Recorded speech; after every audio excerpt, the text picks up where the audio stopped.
a fully fleshed out experience across all these different industries. And for me, it's the highlight of these webinars. So yeah, please do put in the chat what you're looking forward to getting out of today's webinar. Dan, what about you? What are you looking forward to seeing today? I'm looking forward to hearing a bit more about what Genesis offer. Obviously, looking at their website, they seem to offer incredible solutions to everybody. So, learning more about that, and generally just hearing people's thoughts and questions and tips and the positions that they're in and what help they need. It's a great opportunity to be able to share ideas and yeah, float things around that otherwise may not be done. So yeah. Steve didn't even pay you to say that. He's that's it. That's such a lovely comment to give. Yeah. And Steve, what I about don't you? think. He's done your job for you, to be fair. No, again, yeah, I suppose I'm really interested to hear, what kind of feedback from the customers about maybe some of the challenges and maybe how, some practical advice where we might be able to help some new well stuff we've got. Excellent. And let's have a quick look to see what our audience are providing. Megan's saying the guest speakers' ideas and experiences. Yep, I think that's a really fair comment to give. Odette is saying practical examples. Always, it's for me, those are the things that really stick in my mind after these webinars. It's really, again, those specific examples. And again, as someone who's seen both presentations today, I think you'll come away with some really interesting thoughts in that regard, Odette. So very nice to hear from you. And Stephanie is saying, learning more about possibilities in Genesis. They've started with them this year and new insights. I think that's a really nice perspective to take, really. A lot of the time where people, because again, we see a lot of it where people will start on a new system. You really got to make sure you get the most use out of it. And I think conversations like today will really help in that. Because again, Steve, not to stand on your toes with what you're going to be presenting later, but you do give some really nice examples of how customers are using your system specifically to really tweak and make the most out of their customer service strategy. So I think that's a really good comment, Stephanie. Hopefully we'll be able to help. And she is right, Steve, pressure is on. There you go. It's always nice when the audience put pressure on our I was hosts. relaxed until you said that. That's fine, yeah. So again, anyone else in the audience, please feel free to get involved here as well. Let me have a quick look through to see if we've had anyone else come in.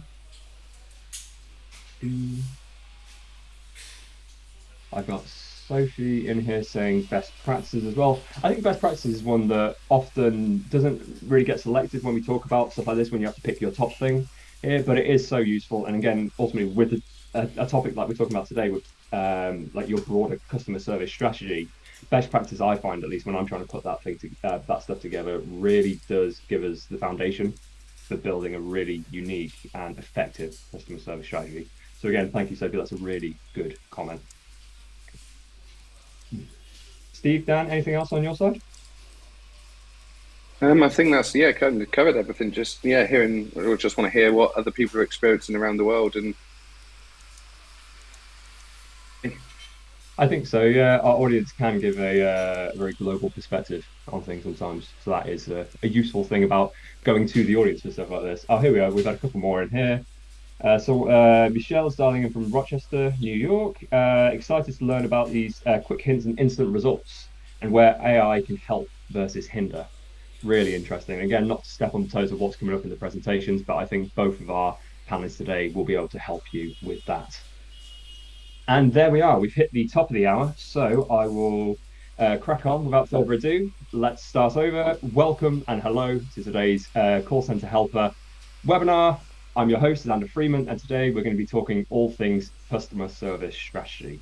So what does an excellent customer service strategy look like? I'm really excited about today. I think it's a really great topic. And I think the two hosts I've got alongside me today are really well placed to deliver really interesting insights and practical advice for our audience. So, sorry, wrong slide. If we kick things off, Dan, hello. So I'm joined by Dan Pratt from DAP Consultancy. Dan, please introduce yourself to our audience again. Hello. So my name is Dan Pratt. DAP Consultancy. We're based in the UK, and we are a customer experience consultancy company. And we work with clients across the board in all different industries, helping them with their CX strategy, pain points, implementation, long-term solutions, retention. We basically, in a nutshell, help companies discover how to deliver exceptional customer experiences that help attract and retain customers. And previous to that, I've always held quite a few senior CX positions across multiple companies, including Virgin, some hospitality companies, some tech companies, fintech. telecommunications and started my company 3 years ago. Perfect. And again, I think you're really well placed to deliver some really interesting insights on this topic as well. So thank you so much for joining us today, Dan. Thank you. And we're also joined by Steve Bratt from Genesis. Steve, hello again. Hi, thanks everybody. Do you want to introduce yourself to the audience one more time? Yes, so I'm Steve Brown, one of the AI experience orchestration specialists here at Genesis. So that kind of covers everything from sort of inbound interactions that your customers will have with your contact centres across all different channels, whether that's voice, digital, social, etc. So yeah, been here at Genesis a couple of years and working with lots of customers in lots of different industries. So hopefully I can give some insights today. Yeah, I think you'll provide a really nice balance to some of the things that Dan is going to be talking about as well. And I just got to say, your job title is one of those ones that is incredibly broad, so it could cover anything within this topic. So, very pleased to have you on board, Steve. I'm not saying that's intentional. It's all right, you should hear mine. So, on that note, my name is Xander Freeman. I'm the Digital Content Director at Call Center Helper. So, there we go, another one of those lovely, broad job titles. It could mean anything. So, as always, with a call center helper webinar, there's a few bits of housekeeping to go through at the beginning. As always, we do like to make this a really immersive experience with our audience. We like to encourage active participation from those of you in the chat. So please do get involved. You can do so by clicking the chat icon at the bottom, changing the to everybody, so you're not just talking with our panelists. And please do type in your questions, tips, or any other insights that you'd like to deliver on today's discussion in the chat room. And again, as always, replays and slides will be available later this afternoon at callcenterhelper.com/recorded webinars. I would say, roughly speaking, they should be about an hour after we finish today. So please do check there after today's webinar. And like I say, with all of our call center helper webinars, we do like to give a gift card out for the best tip. So you can get involved by using #question or #tip. There'll be different opportunities to get involved throughout the webinar, but like I say, with the presentations we've got coming up today, I think you guys will be able to deliver some really interesting insights from what you've experienced within your contact centers. So please do get involved. You can do so by using #question or #tip. So without further ado, I think we'll be kicking off our first poll of the day. So let's get started with that. Let me just quickly launch that now. So when considering business decisions, which factor do you believe should take precedent in ensuring customer satisfaction? Are you prioritizing what's financially beneficial for the business, focusing primarily on providing excellent customer experiences, or striving to find a balanced approach? I mean, me personally, I expect balanced approach to take the majority of this poll, but I think it's always nice to open with something like this when we're talking about a topic that is as open as what your strategy should look like. Because again, as much as we'd love to pretend we've all got unlimited budget and we can deliver the amazing customer service that we could potentially deliver with that budget, in reality, there are a lot of decisions to take on board as well. So I think there is a middle ground there, and it's just about trying to find that. Steve, would you agree with that? Oh, Steve, you're on mute.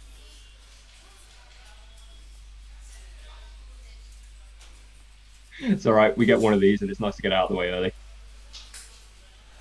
Sorry. I don't know how I managed to do that. That's fine. Yeah. So would you agree with that statement? No, absolutely agree with you, Xander. Yeah, there we go. And I'll tell you what, we've had that live for about a minute now, so let's end that poll and share the results with everyone. So it's looking at about 85% of our audience striving to find that balanced approach. Roughly, that's what we expected to see here. And again, we've got some people focusing primarily on providing excellent customer service, and very little of the audience with option A, which is interesting to see. Like I say, an optimistic audience, which is what I like. So without further ado, we'll move on to our next slide, which is introducing Dan again. Dan, hello. Hello. Hello. So we're going to be looking at your slides in a moment. So we're going to be talking about consider when developing your customer service strategy, which again, I think you're perfectly placed for delivering that discussion to get on to. But before we do, I've got our next poll, which is in the form of a nice little question.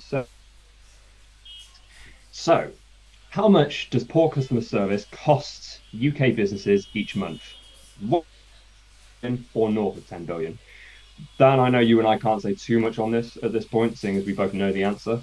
But what do you expect to see from our audience? It's a tricky one, isn't it? Because it's going to either be incredibly significant or not that significant, or it's one of those, isn't it? Where it could be £100,000, it could be £1 trillion, but yeah, it's a just a yeah. It's either way, it's a significant amount that should not be being spent. That's for sure on errors, basically. Yep. So well, let's end that poll there and share the results. We've got most of the audience coming in at 10 billion, some coming in at 1 billion, and 28% of our audience coming in at north of 10 billion. So, Dan, would you like to share the answer? Yep, the answer is £11.4 billion a month. So the third answer is correct. And basically, on average, each person spends on usually about 1 day a week to 1 day every couple of weeks solving problems or putting things right that otherwise should not have happened, therefore costing the economy on salaries and infrastructure and goodwill gestures and so forth. So yeah, 11.4 billion is the answer. It's a hell of a lot of money. That's On as that of note, 2020. That's as of 2023. Obviously, we haven't completed 2024 yet, but but yeah, either way, it's a lot of money to consider. So again, like Dan said there, do you guys see the same in your contact centers? Dan, what was the figure you provided there? 1 day a week, was it? so yeah, 1 day a week solving problems each So person. again, yeah, let's hear from our audience. Again, we can be doing this as we go through the presentation, but have a think about what you do on a week-to-week basis and how much of your time do you spend dealing with issues like these. So yeah, there we go. And without further ado, Dan, I think I can hand over to you and we can start seeing your presentation. Cool, perfect. I will start sharing now. So hopefully you can see that, and that's presenting. Perfect. Take us away. Perfect. So, welcome everybody, and as mentioned, yeah, my name is Dan Pratt, and I'm from DAP Consultancy. My company, I'm founder and director of DAP Consultancy, and our motto is "Happier customers make for better business." And I think that hopefully resonates with everybody from every walk of life. So, within that, without further ado, we'd like to start. And so, obviously, the question: what does an excellent customer service strategy look like? And this ranges from all sorts of things. It can be the way that you treat your customers, and it could be infrastructure, it could be in habits, and then obviously going on to what Genesis are going to talk about later into technology as well. But what I'd like to do is go through the more kind of human approach and the more kind of psychological approach. So, to answer this question, what does what does an excellent customer service strategy look like? We have to start with the basics. The basics, the bread and butter of what customer service looks like. Oops, sorry. So as we mentioned, happier customers make for better business. We need to make sure that every customer feels special. They are the ones paying the bills. They are the ones keeping the company afloat. They are the ones providing jobs. So we just need to do that. And I asked a question to everybody in a recent project that I worked on, which was for a big hospitality company. A waiter can make a customer feel special very easily. A manager of a restaurant can make a customer feel special very easily. But how can someone in the finance team, for example, make a customer feel special? So if we overcharge somebody, which happened every now and again, the customer would type in a tip instead of their PIN number and end up tipping somebody thousands of pounds by mistake. How would you end up refunding that money to get back to people? It used to take 3 to 5 working days. However, I set the finance department a challenge to do that within 24 hours. They achieved that and was able to get those funds back to that customer within 24 hours. That made that customer feel special. Marketing, are the T's and C's clear enough, or are they going to be confusing and find customers being disappointed in the restaurant? So when we say make every customer feel special, it can be from every walk of life and from every area of the business. So what does customer experience cover? Everything. So becoming a successful business means you must understand your customers and put them first. You need to understand their wants, needs, expectations, and fears. And the whole business needs to head in the same direction, which is why I've got the North Star here. Back in the day on sailing ships, everybody was pulling the ropes, using the rudder, whatever they need to do to go against that. It's one single goal of getting the ship from A to B. Our goal is to make sure that customers are happy and they're spending money and your business is growing. So every lever needs to be pulled in that one direction. Elon Musk famously said that the reason why he does what he does is not to make money, it's to get a mission to Mars. And if what he's doing isn't ultimately aiming towards that ultimate goal of getting to Mars. He doesn't do it. The point in SpaceX, the point in Starship is to ultimately get to that goal. So everybody needs to go in the same direction, all the different departments pulling together to make a customer-centric business. And on the right here, you've got the torch beams. So when you're offering a product or service and you have a customer that needs a product or service, when you are providing them what they want and those torch beams cross, that's the sweet spot. That's where you are delivering what the customer needs. And when it's not, there's all that grey area, all that wasted space where all those efforts are being wasted and the customer's not acquiring what they want. So make sure that you are aligned on the customer's wants, needs, expectations, and fears. So areas of focus, where do we need to look in order to achieve this? So there are 4 core reasons why customers walk away. Obviously, there's a million different reasons why that might happen. They might have received a burnt pizza, or they might have been overcharged by their insurance policy, or there's many, many reasons. But ultimately, there's 4 main key things that everything roots down to of why customers walk away. And these 4 mistakes are assuming long-time customers are happy. So we all see the offers, new customers only. It's very expensive to get a new customer. It's cheaper to hold on to one. So look after the long-term customers and check in with them. Do courtesy calls, send out surveys, whatever needs doing. Mistake 2, forgetting customers' best interest. Is the market changed? As the dynamics of culture changed? Are you still providing a service for their best interest? Number 3, employees engaging incorrectly. And this could be either call center staff or staff on the floor or whatever it may be. And that could be either rudeness or incorrect information or tone of voice not being empathetic enough or interested enough. And we'll come on to tone of voice a bit later. And 4th mistake is inconsistent communication and processes. So we've all been there where we've received an email that tells us one thing, we've seen a social media or marketing post that said something else, we've called up and spoke to somebody in a call center and they've told us the complete opposite to what we've seen in other places. That really, really annoys people. So make sure that all of your communication and processes are consistent across the board and everybody's clued up on those processes. So once something goes wrong, as we mentioned, how do people tell each other about it? Back in the day, it used to be word of mouth. Word of mouth still exists, and it's still an incredibly powerful tool. However, the likes of TripAdvisor, Google, Amazon, Trustpilot, we've seen reviews sites everywhere. Everybody reads reviews, everybody leaves reviews. So some statistics on that and the importance of them. And you can use these to your advantage as well. So it's not a detrimental thing. You can scrape the reviews text and verbatim and learn from that. You can chuck it through ChatGPT and extract key trends. And this is customers giving you free advice on how to improve your business. So it should be taken on board and taken gracefully.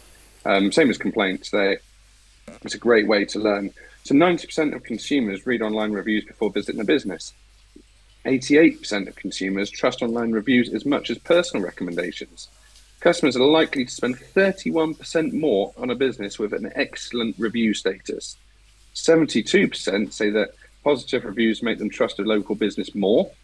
92% of users will use a local business if it has at least 4-star rating. 74% of consumers will take action only after reading a positive review. 86% of people will hesitate to purchase from a business that has negative online reviews. And on average, a 1-star increase, so meaning going from 3 to 4 or 4 to 5, can lead anything between 5 to 9% increase in businesses' revenue. So this is a huge tool with huge exposure. And if you look at the impressions that some of your review sites have, there's back-end reporting you can get from all of these platforms. Really utilize that to the best of your ability and use it as a great sales thing to shout about how your business is working. So the next point is goodwill. Goodwill is a great tool. It makes your customers feel special. It encourages brand loyalty, encourages forgiveness. It sets you apart from the competition and it improves the value of your business. So I'll give another example of where I worked with a hospitality client. And if somebody had a poor experience, they called up and said they had a bad meal. We used to give them a £25 meal voucher to return. When they returned to the restaurant with that meal voucher, they generally had a great time and came back several times throughout the year, spending hundreds of pounds more. But on that one instance, they didn't just spend the £25, they spent another £50 or £60 or £70 on top of that. And that £25 voucher was £25 in value to them, but to the restaurant was worth about £5 in cost price of actual ingredients and so forth.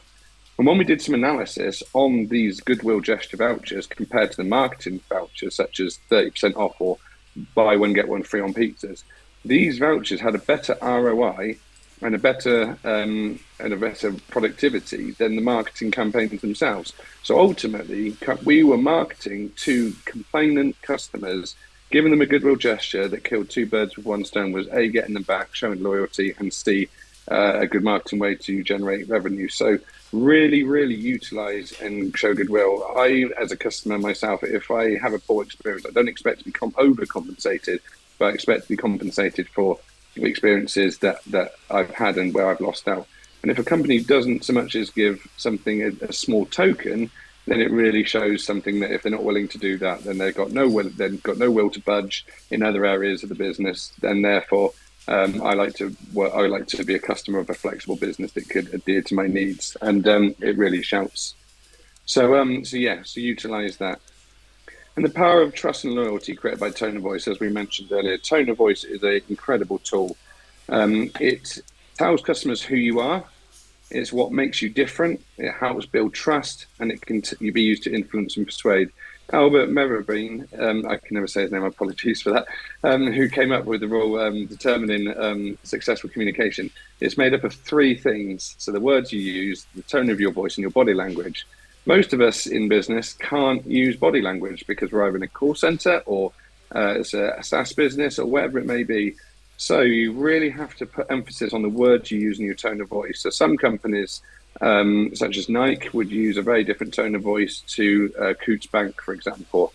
And it gives you brand identity, and it really appeals to your customer. If a Nike customer was spoken to, or Monzo, let's look at a bank, Monzo versus Coutts.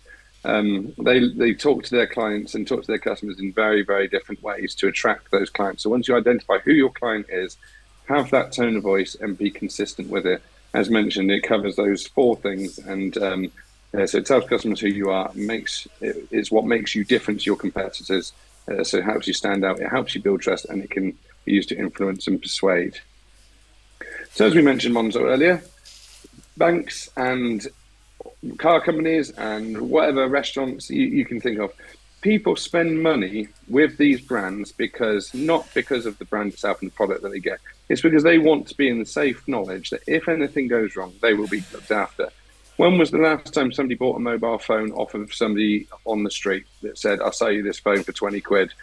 I bet not very often. How many times did you spend 30 or 40 times more than 20 quid on a mobile phone because you bought it through Currys or Vodafone or wherever? We pay for those services for when things go wrong. So Monzo, for example, their customer service is very good. Emirates, John Lewis, Rolls-Royce. If you have a Rolls-Royce and there's any problem with it, you pay a fortune for the service, obviously, but it will be sorted out within minutes. If you bought a car off of somebody secondhand, and there's a problem with it, it probably won't be. Emirates Airlines, if there's a problem with your connection, flight delayed or cancelled, you can probably be safe in the knowledge that they would look after you, whereas probably a low-budget airline would be less inclined.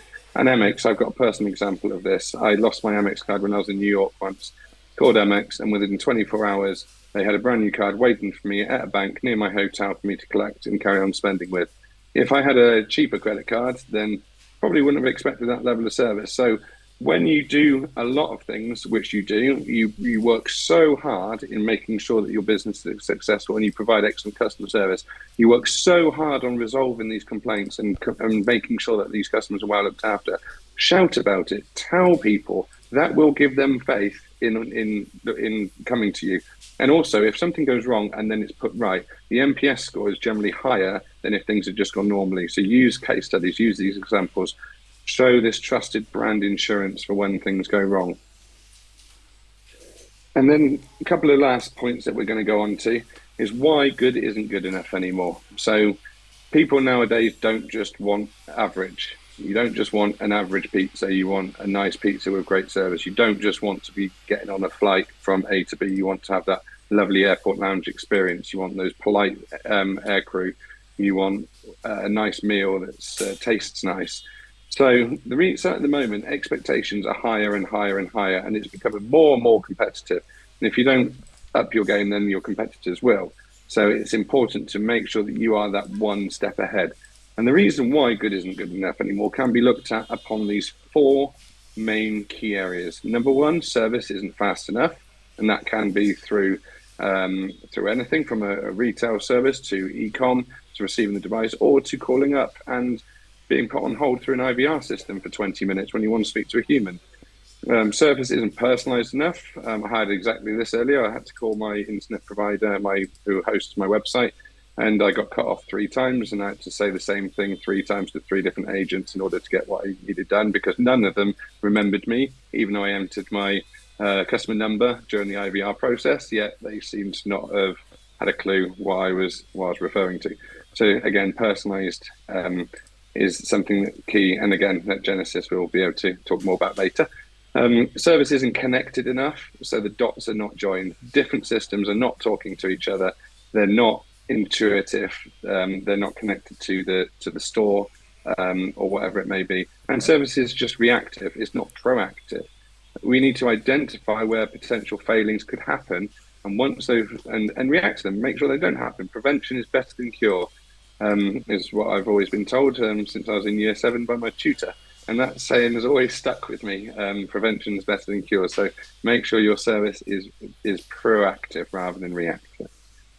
And then finally, on this kind of front, it's important to have a blended metric. So rather than just looking at NPS, which everybody does, or CSAT, or whatever it may be, have a combined ratio so you can see across the park. So if there was one customer survey where it was a low NPS, but then you had some great reviews, or if you had one poor mystery customer for whatever reason, and then you had some great survey responses, calculate it across the blend. So for example, you can convert all of these in complaint ratio. So you could say one complaint in every 2,000 users or sales or customers is what your average is. That's 100%. So if they receive one complaint in 1,000, that's 50%, and you can convert that into a percentage.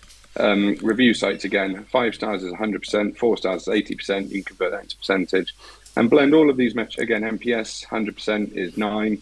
Your promoters and so forth.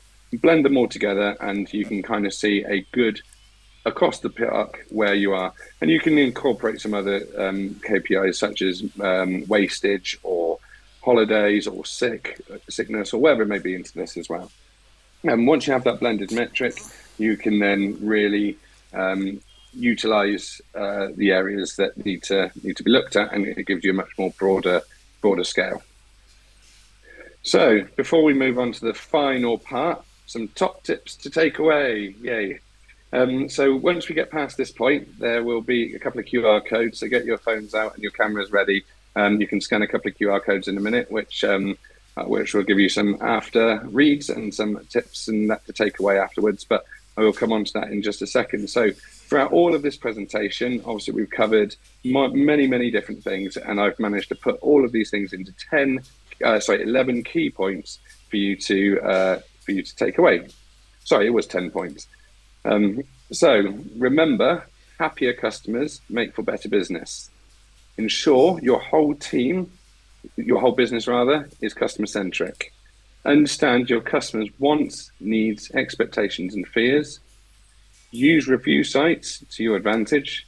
Don't be afraid to show off goodwill. Have a consistent brand tone of voice. Shout about the service insurance you provide. Always aim to be exceptional rather than good. Have clear KPIs and targets and that blended metric. And also treat each customer individually and make every customer feel special. So these are my top 10 tips in order to create an excellent customer service strategy. If you implement these and have these at the forefront of your mind, embed them into your business ideology, you will be set for success. And like I said, if customers are happier, they spend more money and your business grows and everybody wins. So as I said, a couple of QR codes here. So if you've enjoyed the tips and hints that I've given today, I've got hundreds of articles on my website, all for free. I like to share my knowledge with people, help as many people as I can. Scan that QR code. Once you're on the website, there's, like I said, there's a load of articles there. You can scan through, read anything that particularly interests you, and hopefully there will be some useful points and some useful tips in there. And then, so once you've scanned that, the next one, if anybody would like to connect with me on LinkedIn or would like to have a personal chat, I'm more than happy to have a 30-minute chat or so as a free kind of discovery introduction, give us some tips and some advice. Like I said, for free. If anybody would like a personal consultation with me, scan me there on LinkedIn, add me, and drop me a message, and I would be more than happy to speak to you. So that concludes my presentation today in 17 minutes and 52 seconds. So hopefully that's been educational and insightful and helpful to people. And yeah, like I said, get in touch if you need anything. Thanks very much, everybody. And yeah, pleasure to be here. Really great stuff, Dan. Let me quickly start sharing my screen again. There we go. Can you guys confirm that you can see that? Yep. Perfect. There we go. Well, Dan, thank you so much for that presentation. There's a lot to unpack within that. I love the point on blended metrics. I think it's really interesting. And again, another thing that you mentioned in there was using examples and trying to make the business case, which I think is something that can sometimes get overlooked. It's using these examples as a way of trying to, like you say, make this case to the senior decision makers within your contact centers as to why this is worth the investment. And I think that's something that as an industry, it's just it's such a useful skill to learn how to do. So from my perspective, I think that's a really good point to pick out from there. Yeah, I've often been in the mix of having to juggle operations, marketing, finance, and having to build a business case to get my ideas across. Well, it's why we opened with the poll that we opened on this one. It's always about trying to find that right balance between sometimes what finance want versus what the customer actually needs and how you can deliver that best experience to them. So again, like I say, really, really pleased with that presentation. Thank you so much. So You're very welcome. Thank you. let's start going through some of the questions from the audience. So we've had one in from Sophie. Are you seeing people use other social media platforms when considering their customer service strategy? I'm assuming what she means by that is, let's say, Reddit, TikTok, to an extent, LinkedIn. Yeah, so back in the day, it used to be obviously just your standard review sites, whereas every kind of place now is offering, firstly, a review function. So Facebook, you can review items in the marketplace on Facebook. Every store has reviews, and also social media as well. People do comment on the pages, they comment on posts.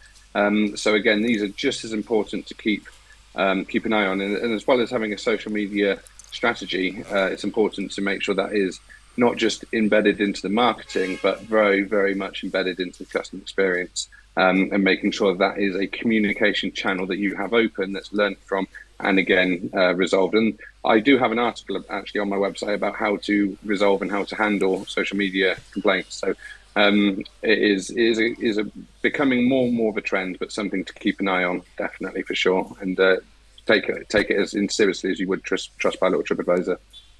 I suppose a lot of it stems from where does the responsibility for social media fit within your business, right? Is it with marketing? Is it with customer service? And that is, even if it's not with customer service, it's trying to forge those relationships with, let's say, marketing, for instance.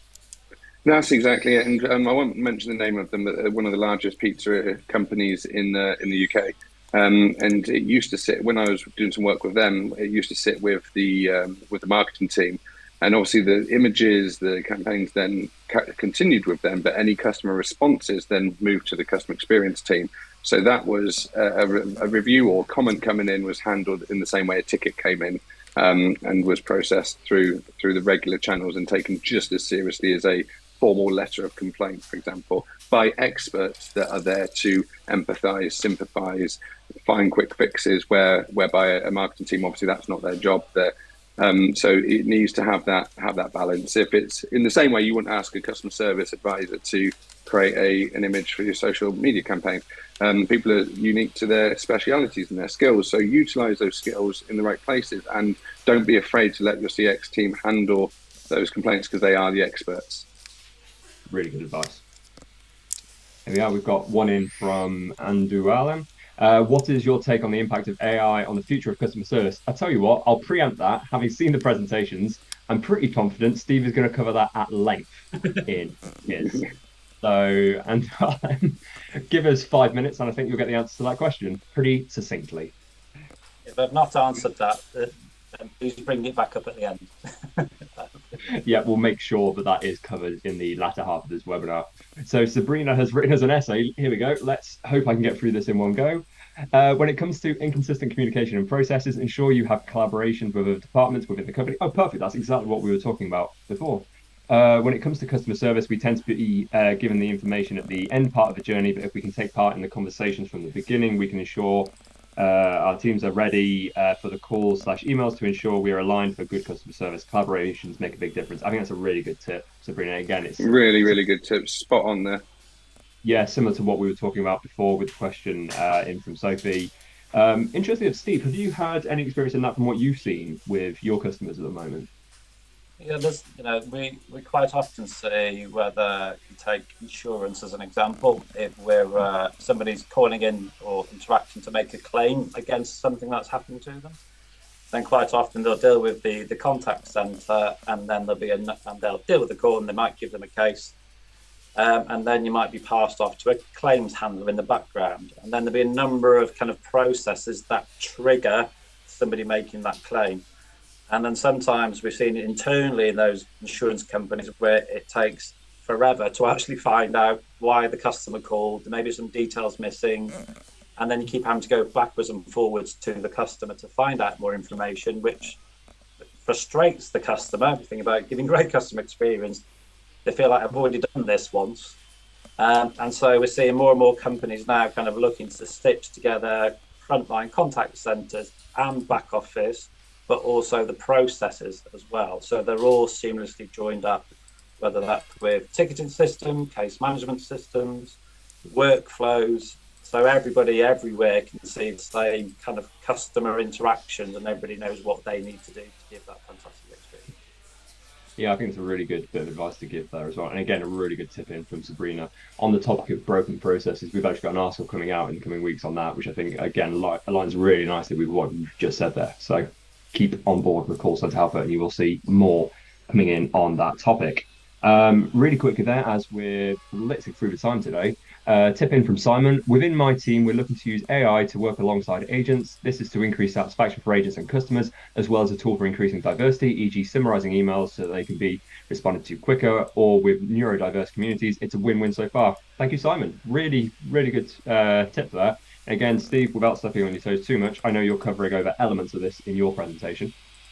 Yeah, so the stuff we can do is Genesis, and then there's other tools out there as well from other software vendors. And so we'll kind of touch on maybe how some of that Genesis can help you with those sort of things as well. Excellent. And I think we've got time for one more question and maybe one more tip. So coming in from Susan, how did you decide how and when to offer goodwill gestures? Surely you can't give something away for every small hiccup or customer service query. I'll tell you what, Dan, do you want to have a crack at this, considering the example you gave earlier?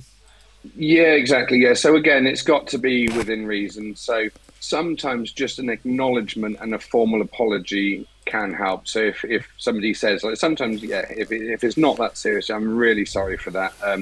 We take the feedback on board. I mention it to the team, blah, blah, blah. That can sometimes be enough. So it's got to be within reason. But there again, sometimes the smallest things do help. So, for example, a coffee in a restaurant or cafe, or if you're in a hotel or even a waiting room for, I don't know, a car garage, a dealership, a coffee costs hardly anything, and that can go a long way as well. So just the small things do make a difference. But yeah, it's got to be weighed up within. I can't really put a percentage on it. But there again, yeah, it's up to like personal choice, and you'll gauge from the customer. If you do just offer an apology and the customer doesn't want anything, sorry, if the customer then is very annoyed at that, then obviously you know to up it. But there again, if you can see they're very clearly very happy with what just an apology, then leave it there. So it's a unique situation. Obviously, treat every customer individually. You have to gauge that. Yeah, I think And I that's a really suppose I'd say you probably need to do them. I was a few years ago, I'll never forget. I had a bad experience at a hotel, so they gave me about and it was a 3 night stay. So, oh, perfect. But what I didn't realize in the small print, I actually had to take, and I had to Mm, have dinner at this hotel. So it's like all of a sudden this freebie was going to cost me. So yeah. So it's not free then. It's not a goodwill gesture. It's literally a marketing tool. It's a really good comment to make. I think it's about making the right gesture. And like I say, Dan, I think you touched on that really nicely. It really depends on where your value proposition sits within your industry, right? It's different kinds of customers for different kinds of businesses. Right, I think if we look at the time where we're at, I think we will skip ahead here to the next presentation, which will be Steve. So, Steve, thank you very much for joining us again today, and thank you very much for the contributions to our previous Q&A there. To kick things off with your presentation, I believe we've got another poll, which is a topic that's very close to my heart. So here we are, if I launch this. Do you include social media and social listening as part of your CX strategy? Yes, both, just listening, just direct messaging, prioritizing social listening and feedback. Neither, or not sure, different team looks after it. Steve, what do you expect to see today here? I'm kind of expecting a bit of the not sure. Yeah. Because we quite often find that. But then also integral, but there might be some sort of gaps in kind of what's been offered. I'm hoping it's both. That is the results that we're seeing most of here. So, Steve, you're pretty much bang on. Some not sure, but again, a lot of people, thankfully, and again, bodes very well for your presentation, are utilizing both social media and social listening as well, which is great to see. So let me quickly share those results. And as I do that, Steve, do you want to start taking over screen sharing responsibility? And we'll kick things off with your presentation.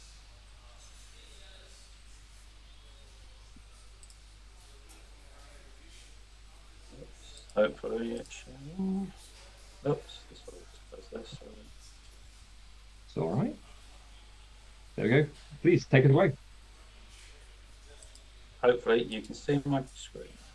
Yep. Cool. Right, thanks everybody. So I just want to give you some insights as to kind of what we're seeing from customers across varying verticals, in terms of what kind of people are looking to do as their vision and statement to deliver great customer experience.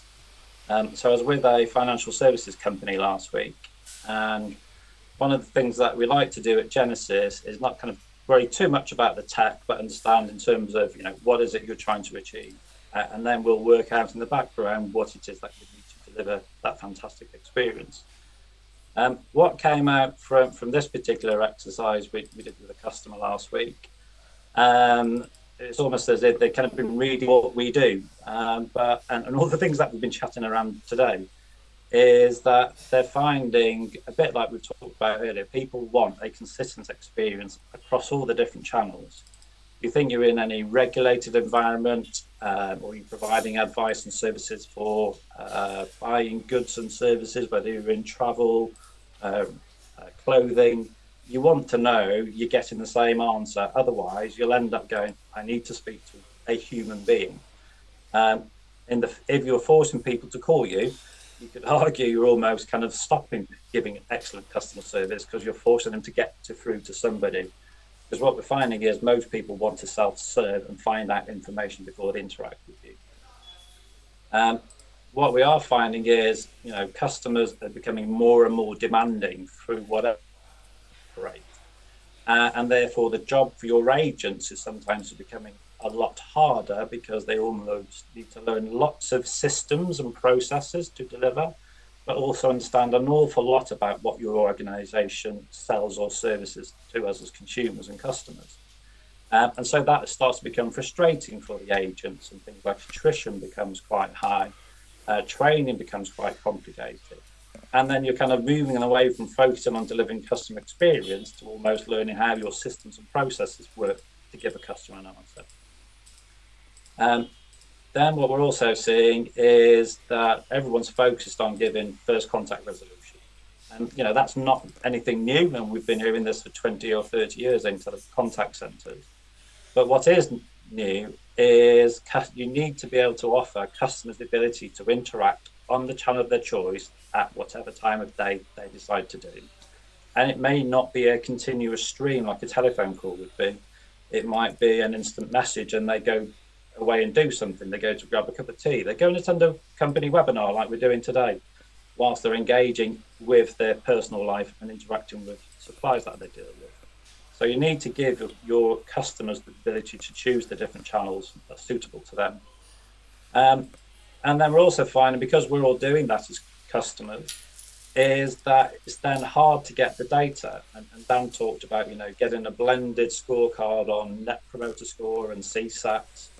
Well, actually, how are you going to do that properly if you can't monitor across all the different channels and all the different journeys that you customers might take to interact with you? They may start off quite well on one channel because they get the answer, but then they may have gone to a live chat and not got the answer. They then may have switched to WhatsApp. They may have switched to a phone call. So they might have started out quite happy, but actually could end up quite frustrated by the end of that journey. So it's important that we kind of can orchestrate all those channels and provide analytics across all those journeys. So we're talking about great customer experience. And I think, voice is still here. We still see about 60% of people still will call in to the contact center. But we are seeing more and more people moving to digital interactions. And by digital, that can be anything across any channel.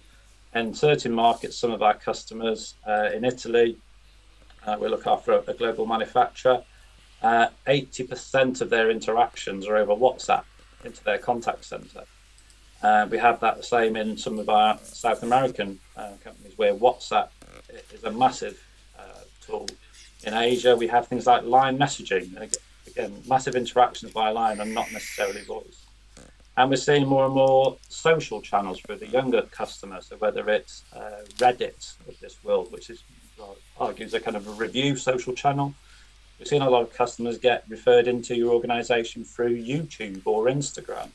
So if that's their first port of call, wouldn't it be useful to have some context of who they are, what they're trying to do, and be able to interact with them on their channel of choice if that's where they're coming to you?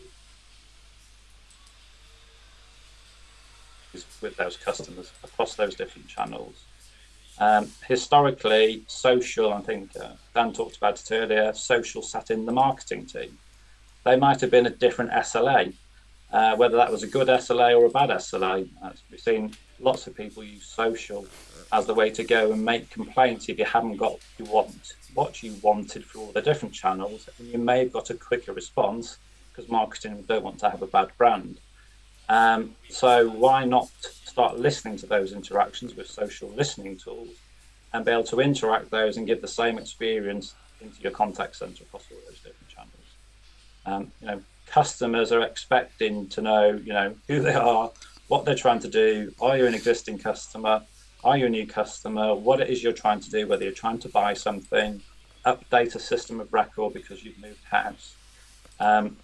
And so you need to be able to deliver that experience, because the telling kind of fact there from analysis we've done is after one bad experience, 31% of people have stopped using the business.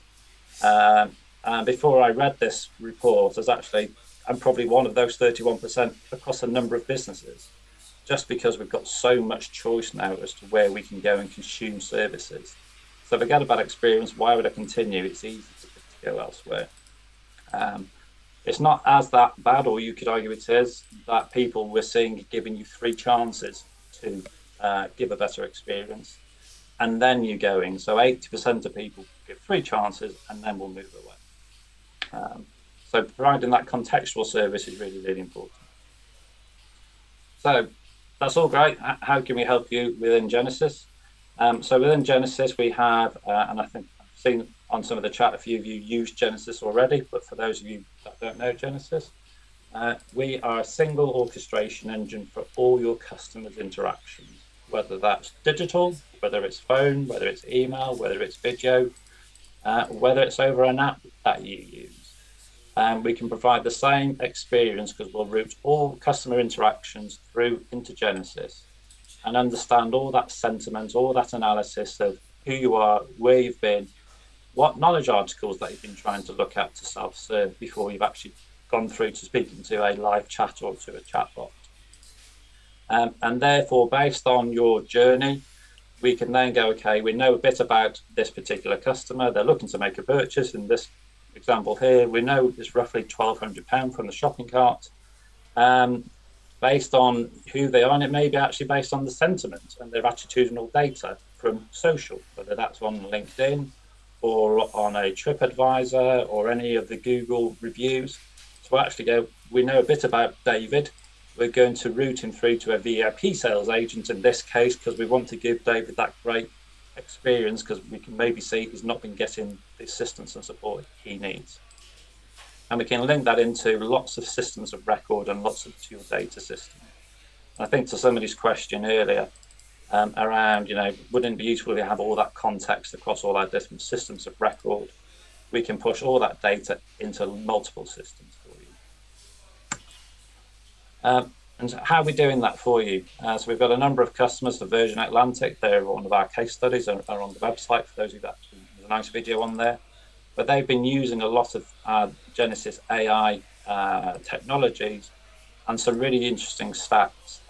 Someone was telling me that if they can save 5 seconds of average handling time, it saves them tens of thousands per year, just on 5 seconds. And so seeing a 50% decrease in average handling time for people like Virgin will have a massive impact on them. But actually gives great customer experience because I'm getting what I want on my channel of choice and reducing my need to actually contact the contact centre via the traditional method of making a call. But if I do, I've got a better chance of actually speaking to somebody first time who can actually deal with my inquiry. Now, somebody and some of the, using AI to benefit both the customer and the employees, and that's absolutely one of our focuses in Genesis. AI is great, but it's got to benefit both people. And as I touched on earlier, lots of people are finding it hard to kind of recruit the right agents to do the job because it's quite complex in what they're trying to do. And they don't want to be spending lots of time searching for data within your systems to try and deal with that customer. We've all had experiences where we've heard, sorry, my system's running slow. Can I just put you on hold? Let me just go and find something for you. So as customers, we start to become a bit frustrated after 2, 3, 4, 5 minutes because the agent potentially can't find the information. And so we can use AI to present that information to the agent's desktop in real time to make it easier for them to do their job. Excuse me. And then in terms of the customer experience, they've got the answer what they want really quickly, first time, not had to repeat themselves, and that customer that they're dealing with has kind of been able to provide fantastic customer experience. And again, where are we doing that for you, for other customers? Now, Northumbrian Water, for those of you outside the UK, they're a water utility organisation, and they're regulated by Ofwat. And so actually, what does that mean? So they get penalised if they don't provide great customer experience, but they're also rewarded for providing great customer experience. And so they won an award recently for using Genesis for a recent contact centre award within Europe. And again, there's lots more details on the website around that for you. Now, some of the things that we're seeing with our Genesis AI technology, so when we say AI, everything Genesis is AI based. So all the routing interactions, whether it's voice or digital, email, chat, we all use AI to route all the interactions. And there's just a few benefits that we're seeing kind of customers leveraging from deploying this. And I've listed 5 different things because not every customer uses all of these things. But I think it's definitely worth it engaging with us and looking on our website and attending some more of our webinars where we can kind of go into this a bit more detail. So I thought some of the headline numbers would be kind of quite useful for you, because all these things take you towards providing great customer experience and allowing customers to get the service that they need. Now, people often say, well, I've got AI and there's generative AI and there's chat GPT and there's all these other things. What should I use? Well, actually, you can leverage a bit of all of those things. And so we can use conversational AI in your website so customers can kind of go and ask what it is that they're looking for, and we can understand that context. We can provide that information to the customer on a portal, authenticated portal, or on things like WhatsApp or mobile devices. And then provide all that information when the customer needs some help onto the agent desktop so they can see exactly what the customer's been looking at. So when you get through to the customer, I think Dan said he had to explain himself 3 times to a service provider earlier today. that goes away because all that information is delivered to the agent's desktop. And then in real time, as Dan asks more questions, we can use AI to feed the agent the right information to give that experience. So they don't need to be an expert in a particular area. We can use AI to make them sound like an expert so they can focus on delivering great experiences. And I'm conscious of time, so I'm going to just pick up on a couple of things for you. So these are just some of the metrics that we've seen from some of our customers. Again, these are all on the website for you to go and have a look at. But a good place to start is use voice bots. So rather than using a traditional IVR to route calls into your contact center, why not stick voice bots on and actually understand why people are calling you? So you'll get some insight as to what it is that they're trying to do. They may even tell you, I tried to do this on the website, but I wasn't able to do it. Can you help me do this? And so you'll quickly realize actually the way you configured your IVRs was something that which you probably did 20 years ago, but isn't appropriate to today's customer demands. And so you can then start to glean insights to where you maybe need to go and update your website or the portals, or put some messaging on when people call in to give them an update so they don't need to speak to an agent. And as you can see, the stats from Somerset Council, again, on the website, there's some great information. But the abandoned calls is fantastic because actually people were getting through first time. I'm going to finish on here. So how can you learn a lot more about this? So there's an event in London. If you take this and use your phones, you can kind of QR code. So we've got a full day event in London on the 18th of June. And then there's a heck of a lot more valuable assets and reading on the Genesis website. Again, use that QR code and it will take you to some of the relevant links on Genesis. Hopefully that's answered a bit of everybody's questions. Excellent, Steve. Thank you so much. That was a really, really interesting presentation. I think if there's one bit of advice I can give our audience from today, it's take different elements of what you've seen here. So take the things to consider, part of building out your customer service strategy from what Dan was presenting with some of the examples he's given, and then try and marry that with some of what Steve has shown you with, like I say, your tech stack might be Genesis, it might be another industry competitor, but ultimately see what your current stack is capable of and really try and marry those two ideas together. And I think that, in terms of meaningful takeaways from today, is a really good starting point for creating your next level of customer service strategy. Steve, thank you so much. That was really interesting. Right, so let me quickly do our last poll of the day, which, as Steve has gone through today, the Genesis product. So would you like to see a demonstration of the Genesis solution that Steve has just taken us through? Steve, what can they expect to see on that demo?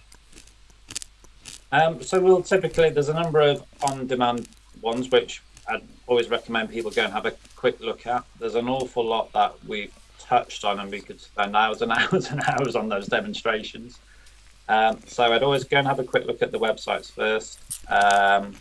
And then we'll typically try and personalize a demonstration for you, depending on whether you're in financial services, travel, retail, healthcare, etc. No, that's really great. And then I'll tell you what, let's quickly blitz through some of the tips and questions before we move on to our winning tip of the day. So tip number one coming in from Odate. Service blueprinting is a critical tool to ensure that the experience of the client will be as expected. I think that's a really good tip. Steve?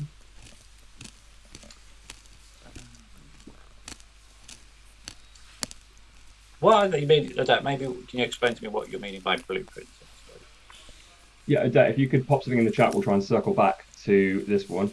Here's a question coming in from Tegan. How can we maintain accessibility parity with the use of AI, e.g. sentiment analysis and English second language speakers? Steve, I know you can only really speak to Genesis here, but do you have thoughts on this? You are our AI specialist on the call. So within Genesis, we have real-time, we have sentiment analysis.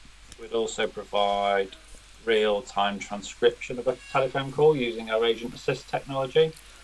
So if English is their second language, then we'll kind of be transcripting that. And so we quite often find that agents, if let's say Polish is their first language, that they're able to kind of quickly read that conversation at not at their will clearly, but kind of understand that. Now there is some kind of a bit of a future thing coming where we're going to be able, there's a partner that we're using who's going to be able to transcribe that into different languages almost in real time for you. We can do that on digital channels straight away. But for kind of voice interactions, that's kind of something that's coming as well, which might be of interest, especially when people are kind of, using contact centers all over the world and different resources all over the world. That's really interesting. No, thank you, Steve, for the answer, and thank you, Tegan, for the question. Right, with the timing we're on, I'll tell you what I'll do. We'll blitz through some of these tips here, then we'll move on to the winning tip. So, tip in from Natasha: rewarding customer loyalty makes customers feel special. Again, very nice, succinct, especially for the topic we're talking about today. So, thank you, Natasha, for that. One in from Laura: AI is great as long as it is accessible to all customers. Our customer base is largely made up of individuals with disabilities, and not all AI is compatible with assistive technology devices, i.e., screen readers. Again, a very interesting tip in from Laura and a very important point to consider. I think at this stage, let's quickly pick one more tip in from the audience. So here's one from Erin. We really think about our performance management cycle and always try to ask ourselves, are our people incentivized to be customer centric or not? It's about being consistent and not just paying lip service to great CX. It's all got to work together. Really good point, Aaron. And again, a nice one to end this part of the webinar on, I think. So just before we move on to the winning tip, when we've got roughly 3 minutes to go today, what did you like best about the webinar in one or two words? If you could pop that in the chat, we'd love to hear your feedback on it. Again, all of us at Call Centre Helper love doing these webinars, and it's always great to hear specifically what you guys in the audience enjoyed about today. So if you would be popping that in the chat, we'll move on to our winning tip, which has come in from Laura. Showing empathy and acknowledging the customer's feelings goes a long way to make the customer feel heard and taken serious, which results in customer loyalty and good customer service. Dan, let's start with you. What do you think about this? Could not agree more. Empathy and acknowledging customer feelings is the key thing. There's nothing worse than calling a call center or calling or making a complaint and you just don't feel appreciated or listened to, or you feel a bit patronized. So yeah, show that can be just as important, like we said, as the goodwill gestures as well. It's like showing a real human understanding and being listened to is an incredibly powerful thing. So yeah, I think that's an amazing tip, Laura. Yeah, really good point. Couldn't agree more. Excellent. And Steve, anything to add to that? Again, absolutely. So CEO, a guy called Tony Bates, has written a whole book around empathy in customer experience. So that's worth getting hold of in a good read.